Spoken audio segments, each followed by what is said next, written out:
How can you expect an 18-year-old to know what they want to do for a career starting 4 years after the fact? There's no way to expect that. Instead, I'd much rather kids, 18-year-olds, study what they fell in love with.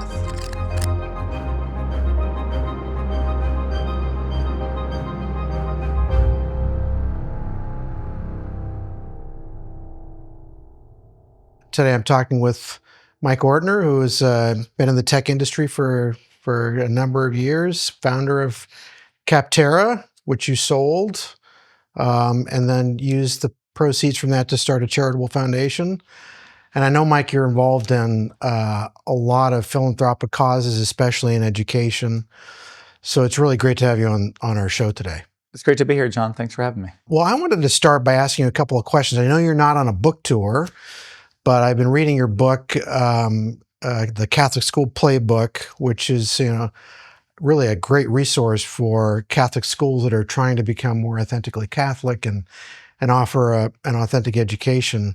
A couple things in there that I wanted to ask you about is, so one of the things you say, which really hit me as a tutor here at Thomas Aquinas College, is the importance of mathematics and Latin. And in particular, you make this claim that mathematics and Latin are the best way to learn logic. So that's an intriguing thought. I wonder if you could say more about that idea. Sure. Yeah. And not just logic, I would even extend it to there from to if you think you ever want to be an engineer or scientist or go into any of that, I think there's no better background to whether it's coding or science or engineering or any of those STEM fields than a rigorous education starting in elementary school in math and Latin. And I think math and Latin are unique. I'd say they're the two subjects that really every year build on themselves. And if you miss a year, so many students missed a year of math during COVID, it's very, very hard to recover from that. But I think just simply math and Latin more so than any other subject, although there's some logic built into every subject, but I think even more so than every other is that you are forced to think in a very logical manner as you go through it. And, we homeschool, my wife and I homeschool our kids into middle school. And I pretty much just do the math. She does everything else.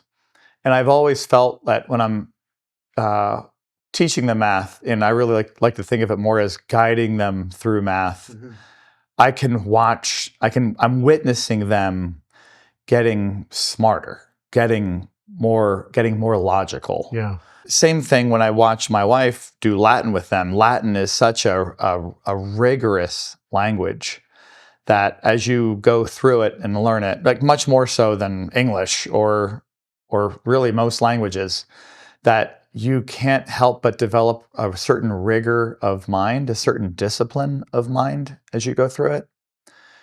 So yeah, that's why I've made those comments about math and Latin, and especially in the world that I come from. So I was in the tech world for many years, and a lot of parents then come to me and ask me, well, what kind of coding should my kids be getting into? And there's nothing wrong with your kid coding. There are so many great, especially now on the internet, there's so many free resources and whatnot. But I would never rely on my school to get my kids into coding because there's just too many other things that are important, such as math and Latin. I'd much rather them study math and language in a rigorous way. And if you do that, that will give you the tools and the foundation to be a great coder or thinker, whatever you want to do later on. Yeah, no, well, that's really interesting. I mean, here at TAC, we have our students go through all of Euclid's Elements in their freshman year, and it's always struck me as a tutor that we study the logic and the philosophy tutorial, but actually the mathematics is where they're actually learning how to put it into practice. But what I was really I was struck by your thought about Latin in particular as being something that teaches logic, just because of the discipline and the rigor. I had never really thought about that before. That's really kind of a fascinating idea. And I think you're almost suggesting if you want to go into coding, um, Latin would be a better foundation than rather than learning coding skills. Studying Latin might be a better preparation for a career as a software engineer. Would you go that far? And now with AI in place, everyone's starting to question whether they should be learning coding or not. If they're going to be out of those jobs in the next few years. But no, it would, because the beauty of Latin is it gives you. I mean, there's so many reasons to study Latin, and a nice side benefit of learning Latin and studying Latin is that you will learn to think more logically. But there are other, even more foundational reasons to learn Latin so that you'll then benefit from for the rest of your life. I mean, it's the language of the Catholic Church. There are so many great texts that are written in Latin. I mean, so much of Western civilization is the foundation of which is on Latin texts, and not to mention half the English language, 80, 90%, whatever percent of Spanish and French and Italian. So there's just so many. If you learn Latin, it places you so much further ahead to thrive in multiple languages and in all these other things. So another thing that struck me in the Catholic School Playbook is if you're going to really revive Catholic education, you have to get away from the idea of the Catholic faith, as being something kind of peripheral to the curriculum, as if it's, either just the sacramental life, but it's not really part of the curriculum. But in particular, what struck me is emphasizing the idea that the faith in Catholicism has to be something that's supported and involving reason, and ordered towards understanding reality. So you have this idea that faith is about emotion or your feelings, or faith is about private opinion.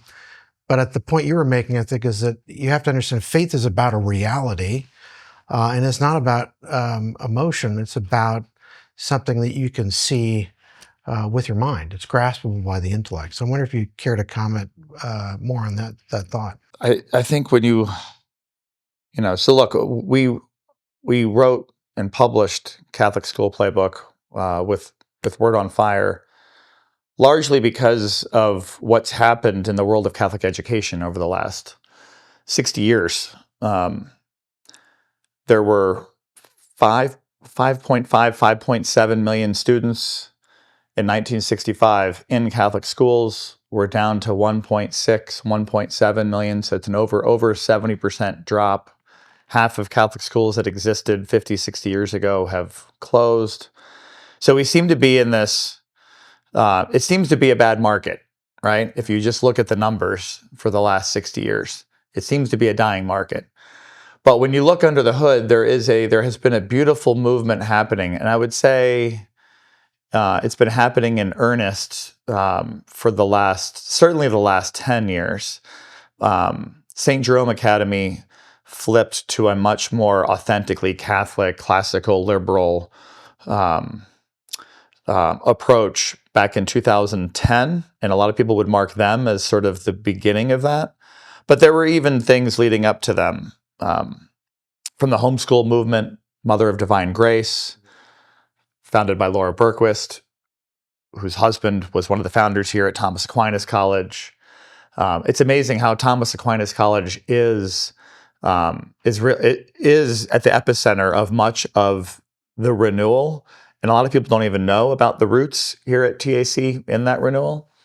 But you look at how all these Catholic schools, why they all went under, and why has enrollment dropped so much. And certainly a big part of it is the fact that the Catholic Church has struggled a lot since the mid to late 1960s.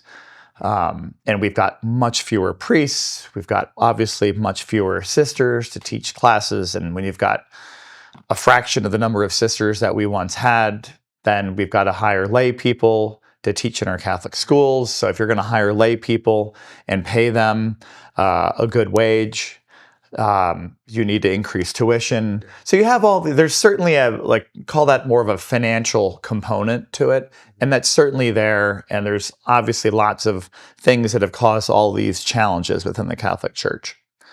But I would also say, in addition to all that, there's been a product problem that's come up within Catholic schools over the last 60 years. And honestly, not to say that Catholic education was perfect 60 years ago, because I think it was much better in general back in the early to mid 1900s. Because when you look at much of what they did, I mean, what my own parents did. My mom went to Catholic school, and she studied some Latin and read some classic texts, and we're doing some really good things that are now very uncommon. That practice was largely ended in the 80s and 90s, and people weren't doing things like that. But when you look at the trend of Catholic schools in the 70s, 80s, 90s, they were basically largely trying to compete with and therefore mirrored the public schools. So, and what does that mean? So the College Board became hugely influential when I was a kid in the 70s, 80s, 90s. And so that led us toward this test-driven, teach to the test, became very prominent with not just AP tests, but even going down underneath that before you even get to AP classes. Very much it's all about these outcomes of doing well in these tests, education as preparation for college and career. And for me, if you asked me when I was 18, 20, even 22 years old, if I thought I'd received a good education, and to be clear, I went to public school through high school. But when I compare my public school experience to what my wife had in Catholic school and what many others had in Catholic school, unfortunately, it's too similar. They all became very, very similar. And I view it as largely a wonder-killing experience. Teach to the test. It's not about growing in wonder and cultivating that and letting that inspire you to want to read and learn as much about history and science and math and read as much literature as you can. But instead, it was very goal-oriented. No, you're here in middle school. It's all about preparation for high school. In high school, it's about preparation to go to college. In college, it's, I guess, preparation to go and get a great job and, strike it rich and do all these things and whatnot. And it's, that's all very utilitarian. And I think what suffers from that is, or how we suffer from that is, so we lose our sense of wonder. We don't love learning for the sake of learning. So we don't truly grow in the intellectual virtues. And I think that's deeply connected to the spiritual virtues. So like for me, when I had a renewal of both in my mid-20s, I had both a bit of an intellectual and a spiritual awakening. And I think those two went hand in hand. Because I think as we seek truth and understanding,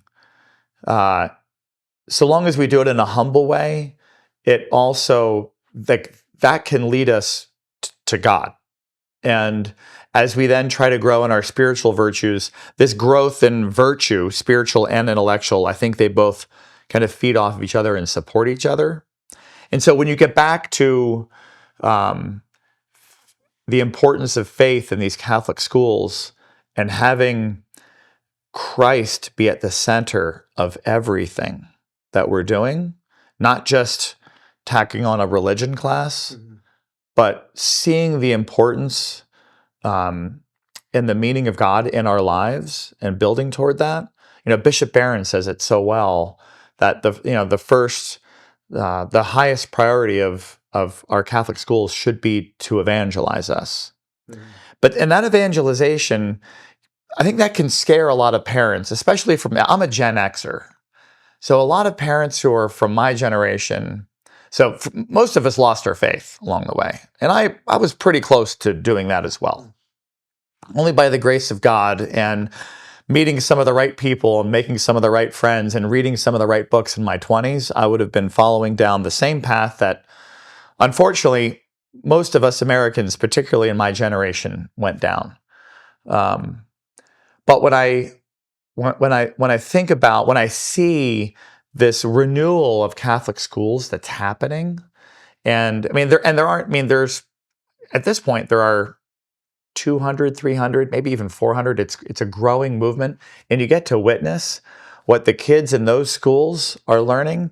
And the same thing is happening in the homeschool movement. And you look at the curriculums, the curricula that these parents are following along with their kids and what they're learning. It should give all of us great hope for what education and formation should have been for all of us who I continuously am saying that most of us were robbed of our of a great education, of what it could have been. And it's beautiful to see all of these schools play out. That's why we wrote Catholic School Playbook, was to highlight at least some of those schools and what they were doing so that they could be ideally, shining light examples to all the other. I mean, there are thousands of Catholic schools left, and unfortunately, a lot of them they might be marginally better than the public school down the street, but they could be so much better if only they had the will, the leader that had a vision for the school that this could be so much better than what they're currently receiving. Yeah. So. No, that's great. That's beautiful. No, it's really a much needed resource. So where do you see, do you think the upward trend here is all positive, or where do you see Catholic schools 10, 20, 30 years from now? Yeah, well, the hope is, I would say of the 1.7 million students are in Catholic schools. Maybe 5% of them are experiencing this truly, authentically, to the core Catholic education. That not only that is Catholic in every way, and that means that means it embraces the liberal arts. That means it embraces classic texts. That it means it embraces language, starting with Latin. But it embraces, it puts God at the center of everything. So when we've got 200 or 300 schools that are like this now. So my hope, and I think there's real signs that these are the schools that are growing by leaps and bounds. We have schools that are the worst schools, are on the verge of going under, and then they hear about this movement and they give it a try, and they go from being the worst schools to the best schools in a matter of 2, 3, 4 years. And so it leaves all these, the challenge there is, what about all the schools that are mediocre? Maybe some of them are even good. What about because that's the majority of if there are 6,000 Catholic schools out there, maybe 4,000 or 5,000 of them are in this sort of good to mediocre category. Will they ever be inspired by these schools that sort of leapfrogged them, that were worse than them, that were dropping in enrollment, and now they're suddenly leapfrogged them, not only in enrollment, so not only did they just, the school that was down to 200 kids, now they're back to over 500 kids. And they have a waiting list. So will these other schools be inspired by these very practical reasons, right? So maybe they're not going to be inspired. Maybe it's not the curriculum or their philosophy that's inspiring them at the beginning. Maybe it's just the fact that they're succeeding. But will their practical success inspire them to look more deeply at, okay, what are they doing? What's driving that success? And so the hope would be that over the next 10, 20, 30 years, instead of having 5% market penetration, that you've got 40, 50, 60%. Yeah. And then you eventually, just like, in the technology world, once you get to that point, you get to this sort of critical mass that it will eventually become what everyone is aspiring to. But I don't think it'll be that. I think it's not only do school leaders need to be awakened to that, but you need school leaders. I think there's a triumvirate of things. You need school leaders to desire that, but it can't be them on their own. They need help from the bishops. So I think the bishops can help truly lead on this to make sure they're hiring a superintendent and others that believe in this and want the very best for their kids. But you also need parents rising up and demanding it. And that will make it easier. It'll make it easier on the school leaders and the bishops if they don't have to convince parents that they should want something so much better for their own kids.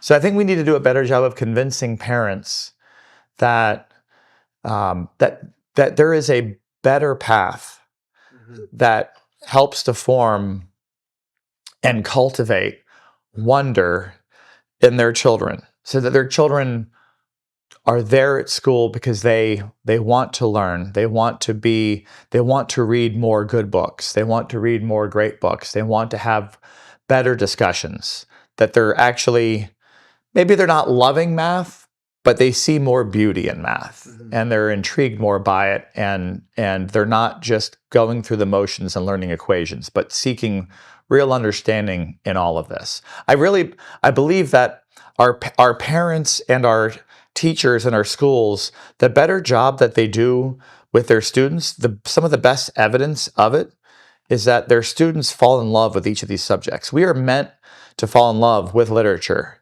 and history and math and science and language. But most of us don't fall in love with it. Most of us just, for great students, you work really hard, you get the good grades, to go to a good college, you keep going through these hoops. And some kids can muster the work ethic to do all that. But for the vast majority of kids, it's not motivating enough to them. And I think that's why cultivating this sense of wonder is really at the heart of these schools, and it's a key missing ingredient. I think that's the question that we should be constantly challenging our teachers and our schools with, is how do you cultivate wonder in each of these subjects? So, because if you can do that with your students, there's no better source of a work ethic than a sense of wonder. If we are truly curious about something, if we're driven by that curiosity, we will go farther in whatever subject we are from that, as opposed to just doing well on a test or going through these more artificial hoops, which is so much of what school has become about. Yeah. So I think you're saying that if everything is ordered towards doing well in school, so you can do well on the tests, so you can get a good job, that whole structure is ordered towards forming workers, not forming the whole person and developing man's natural sense of wonder. I mean, Aristotle says man by nature desires to know, and he has this idea that knowledge begins in wonder. So I think you're right that if you don't cultivate wonder, in a way, the whole educational project can't really get off the ground. Absolutely. So you're not a graduate of TAC. So how did you hear about TAC, and your daughter just recently enrolled here, and what led you and your daughter to TAC? As you said, I didn't go here, and I can't even remember. It's now been, so I'm 52, and I've known about it for over 20 years. So it was at some point in probably my late 20s, early 30s, that I first came across it. But what led me to even be able to encounter it was, I mentioned earlier, I got through college only reading what I had to read. I never read I pretty much did not read for fun since I was like 7 or 8 years old. I remember picking up The Hobbit when I was 12 and reading that and loving it. But I never read Lord of the Rings after that. I didn't read Lord of the Rings until I was in my late 20s. And and look, we all have to take accountability for what we were like as a student. I was a fairly hardworking student, but I did not do a lot of reading on the side, and I look at all the things that we can get sucked into, and some of those are good things, and some of those are bad things. Like I grew up in the '80s, and I remember having a Nintendo and doing some of that. I wasn't a huge gamer, but I certainly probably played more video games than I should have. I certainly watched more TV than I should have. And when you have these temptations that are out there, then I think that contributes to the culture at a school, right? And helping to driving wonder out of us growing up, and the temptations are even much worse today. When I look at what most kids, so many parents give kids smartphones and video games and all these things, and I think it's incredibly sad. But so when I go back to my 20s, so my second job out of college, my first job was with Price Waterhouse. I did consulting with them. My second job was with JP Morgan. I was in their sort of tech back office. And my first job, I was working a lot of hours. My second job, I was not. And I was working, 40-hour weeks, and I had lots of free time. And it was in that free time and in that quiet that came with the free time that I actually made a good choice. And I actually started spending more time at the bookstore and library and finding books and reading a lot. And I read lots of good books and lots of bad books. But in that reading, I eventually, I actually came across, not Aquinas, but I came across Peter Kreeft's Summa of the Summa. And I believe it was in his introduction to that book where he said, well, really, before you read Aquinas, you should really read Aristotle. So that inspired me to pick up some Aristotle. And when I picked up, I didn't start with Nicomachean Ethics. I started with some very bland Aristotle, and I wasn't doing it for me yet. And as I got into Aristotle, I read more about Aristotle and saw that his teacher was Plato. I'm like, oh, maybe I should start with Plato if he came first. So I kept wanting to go back to the beginning, because I know as I read more and more, I was reading all these things that seemed very disjointed to me, and for me it helps to go back to the roots of things, the sort of the origin of things, the origin of ideas. To start at the beginning, because I kept feeling lost as I started going down certain paths. I'd read about topics like metaphysics and epistemology. I started getting into a little bit of philosophy, but I felt like I was always missing part of the story. So I went back to Plato, and fortunately, I mean, you can go back even further than Plato if you wanted to read Homer and other things, but Plato, if you go back to Plato, that you're entering now the beginning of real philosophical thought.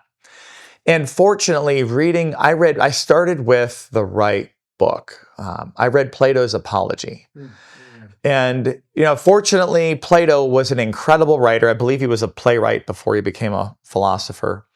And he was really, really, he's Plato. A really engaging writer. And Plato sucked me in. And Plato's Apology, the humility that Socrates showed throughout the Apology, really inspired me. I think that I was your typical, look, any student who worked hard and got good grades and went to a good college and did well and is doing well in a career, most people I knew in that world were a pretty arrogant group. And that arrogance hurts our real ability to grow intellectually and spiritually. Encountering the character of Socrates in Plato's Apology, it's like that gave me permission to be humble again. Hmm. And that was the largest benefit that I got reading Plato's Apology, is permission to be humble. But reading Plato was a life changer for me, and so I ended up getting a second degree. I was a business major, a finance major at Georgetown. My first time around in college, that inspired me to go and get a philosophy degree, just kind of for fun, to be held to account, to go through a lot of these philosophical texts. So I did that, but it was really the ancient Greeks and Plato and then Aristotle that really inspired me to do that. So as I'm reading, and then that got me much more into the great books. And as I'm studying them and learning more about them and seeing all the gaps in my own knowledge, I eventually came across Thomas Aquinas College. And I mean, I really came across two. There are really two great books, seminar-style colleges in the whole country. Thomas Aquinas College and St. John's College, which was much more in my backyard. And I've met some great Catholics that went to St. John's, but there are also a lot of people who leave St. John's very lost. Even though they read the same books as Thomas Aquinas College, largely the same books. It's not identical, but you read over 200 of the greatest works of all time, and they read over 200 greatest works of all time, and there's a huge overlap. One of the things I love about Thomas Aquinas College is you guys have established this order of reading the books that clearly you have put, your founders and the whole leadership team here has put an incredible amount of thought into the order by which you read the books. So I eventually had the chance to visit the college, I think when I was out here on a business trip, and I came in and I sat in on a couple of seminars. This is many years ago, and I've now been here a number of times. And yeah, my daughter now goes to the school, and I just sat in on a parent seminar to experience what she's been experiencing. It, to me, this is what the college experience, this is what I wish I had had. And I think, and while I'm probably in the minority on this, I'm only in the minority because I've experienced the college now. I've been here a number of times. I've sat in what seminars can be. I've now read many of the great books. I'm still working my way through all of them, but I've put a dent in them at this point. But when I think about Thomas Aquinas College and what all the students do when they come here and slowly making their way through the 250 or so greatest books by the greatest minds of all time, and not just reading them and not listening to lectures on them, but discussing them in seminars. That interactive way of learning, so much, to me, the seminar is so much more, I mean, I shouldn't even say to me, a seminar is way more engaging than a lecture.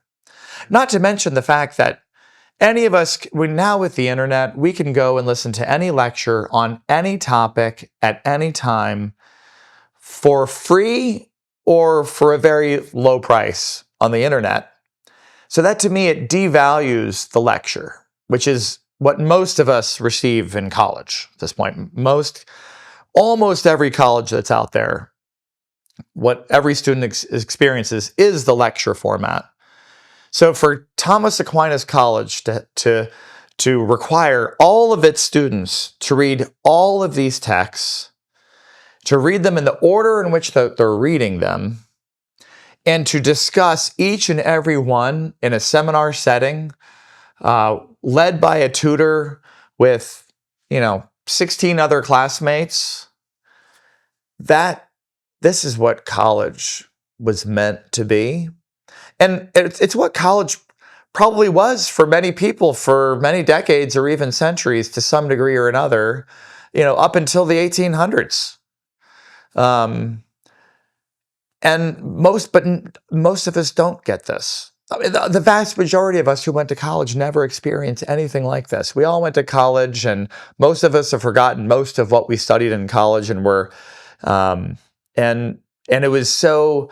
Most of us did something that was very either practical, or very, very niche, very specialized. Especially, and it's only gotten worse. So you look, I mean, how many majors are business majors or computer science majors? Or even nowadays, you don't study, forget studying biology or physics. You're studying you're studying neuroscience or something that's so niche. And you're deciding that when you're 18 years old.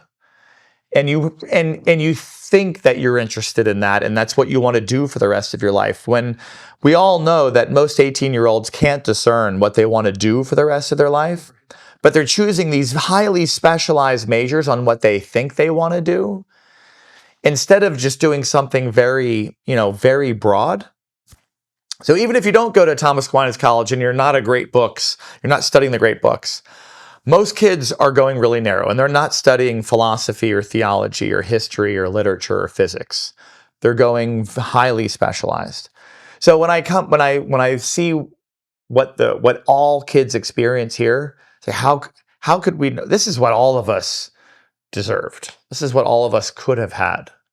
And so I view this as this is what a college education was meant to be.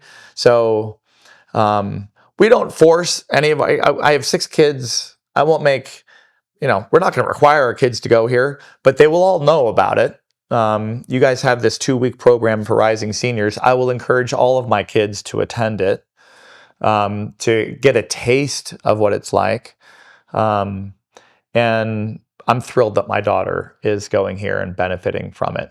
And I'm not at all worried. So many parents are like, oh, what's she going to do with that? Yeah. Right? This is the worst. This is the worst question that parents or adults ask an 18-year-old when they say that they're going to, or even you're going to do a great books program, or you're going to study philosophy or math or history. Oh, well, what are you going to do with that?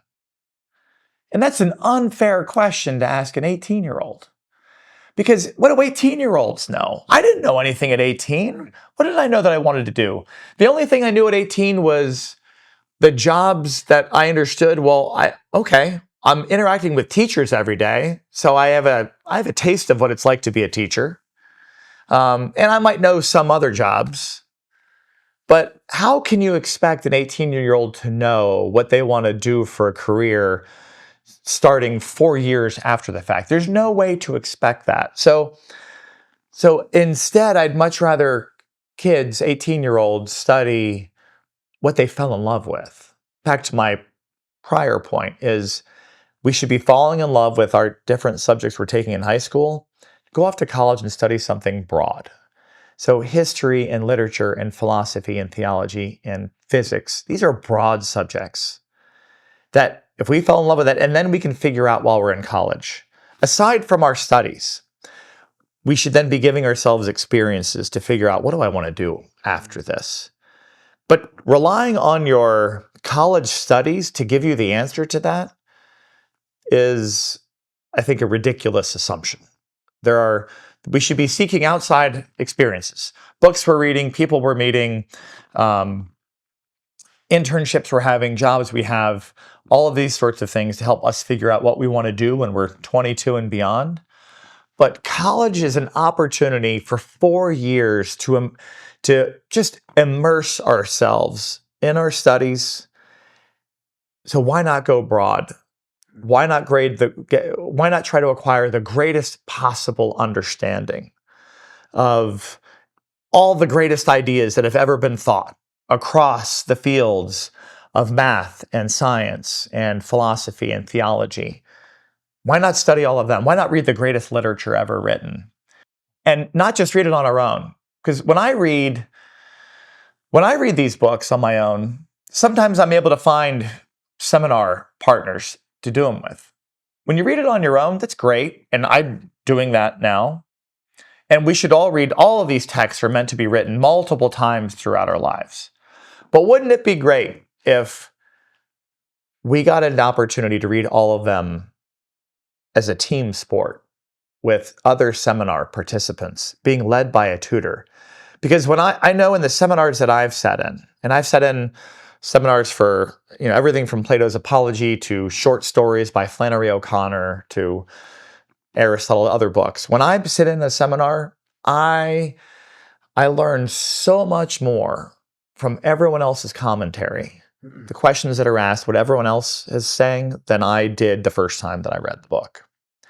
So imagine, having this opportunity, that what Thomas Aquinas College is doing for all of their students is they're giving them this sort of, it's almost a once-in-a-lifetime opportunity that we have when we're 18 to 22 to go deep into all of these ideas and all of these books, to then benefit from that for the rest of our lives. So a point that I want to make in here is, don't expect the course of study that you did to be the determining factor for what you're going to do for a career for the rest of your life. The course of study should benefit you for the rest of your life. And a secondary benefit of that might be, oh, well, if you're reading great books and discussing them all day long for 4 years, well, you're probably gonna be much more learned across all of these fields. And you're going to be a better thinker and a better speaker and a better writer. You're going to be all these things. And guess what? Most great careers involve all those things, right? So it's giving you the fundamentals. It's what blocking and tackling is for football. Thinking and reading and speaking is for success in life and in career. So I love the school. Great. Well, beautiful. Yeah, it's an education for life. It is. It really is. Well, thanks so much for coming on the show today, Mike. I really appreciate it. And thank you for entrusting your children to us. God bless you and your family.